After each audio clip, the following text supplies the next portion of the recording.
अब आप सोच के देखिए, राजस्थान की राजनीति के अंदर कभी कभी ऐसे मोड़ भी आते हैं जब नॉर्थ और साउथ पोल भी एक हो जाता है।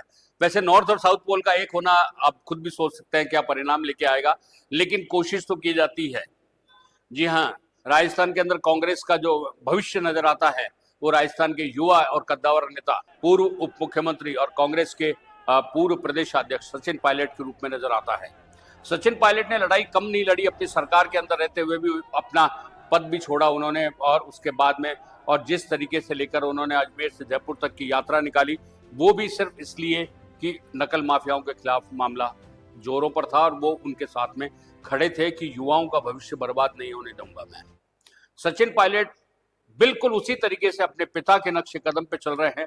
सचिन पायलट के पिता स्वर्गीय राजेश पायलट एक मसीहा के रूप में कार्यकर्ताओं के साथ थे और जिस तरीके से उन्होंने जनता का प्यार प्रेम हासिल किया, ऐसे बहुत कम नेता होते हैं और उन्हें राजस्थान में एक आदर और सम्मान के साथ में हमेशा देखा जाता है।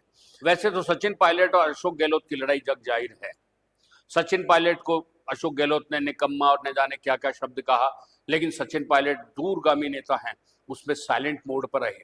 उन्होंने इस तरीके का कोई जवाब अशोक गहलोत को नहीं दिया। लेकिन जब अब वक्त बदल रहा है और अशोक गहलोत अपने संन्यास की ओर बढ़ रहे हैं, उस स्थिति के अंदर सिर्फ राजस्थान में अब एक नाम है कांग्रेस के पास में जो कांग्रेस को एक नई ऑक्सीजन दे सकता है, वो है सचिन पायलट। सचिन पायलट के पिता राजेश पायलट की एक कार्यक्रम था, उसके अंदर अशोक गहलोत भी मौजूद थे और सचिन पायलट भी मौजूद थे। दोनों मंच पर मौजूद होना, अशोक गहलोत का मंच से कहना कि हम दोनों में मोहब्बत है, हम दोनों में कोई विरोध नहीं है, हम एक ही हैं। लेकिन सच्चाई तो सचिन पायलट के समर्थक बहुत अच्छे से जानते हैं कि अशोक गहलोत ने सचिन पायलट को निपटाने के लिए नीचे से ऊपर तक का जितना जोर था पूरा लगा दिया। ये तो अशोक गहलोत की थोड़ी किस्मत खराब थी कि इस बार उनका पासा उल्टा पड़ गया।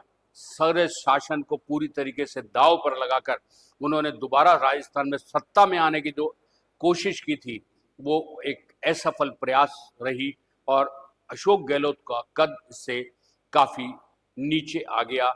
और अशोक गहलोत अब अपने रिटायरमेंट की ओर जब बढ़ रहे हैं तो उनके पास में अब एक ही विकल्प बचा था कि ऐसा ट्रम्प कार्ड फेंका जाए कि राजस्थान कांग्रेस में जो इतने दशक तक उन्होंने एक छत्र राज किया है, कम से कम वो राजस्थान की जनता को, कांग्रेस को एक मैसेज दे सके कि वो तो अब रिटायरमेंट की स्थिति में आ गए, लेकिन उन्होंने राजस्थान की कांग्रेस को एक ऐसा नेता सौंप दिया जो निश्चित रूप से राजस्थान कांग्रेस का एक भविष्य है।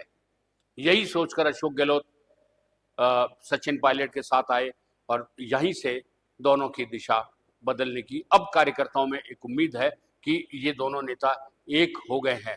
लेकिन वक्त के साथ पता चलेगा दोनों नेता एक हैं या ये सब स्टेज पे पर्दे का एक खेल था, यह तो वक्त बताएगा। लेकिन कहते हैं अशोक गहलोत यूं ही मात नहीं खाने वाले आदमी, अंतिम शस्त्र तक वो अपने दुश्मन का नुकसान करने में कसर नहीं छोड़ते और उसके लिए शोर भी नहीं होने देते। बहरहाल देखने वाली बात यह है कि राजस्थान कांग्रेस को एक अशोक गहलोत और राजेश पायलट के सचिन पायलट के एक मंच पे आने से अब क्या फायदा होता है और क्या नहीं।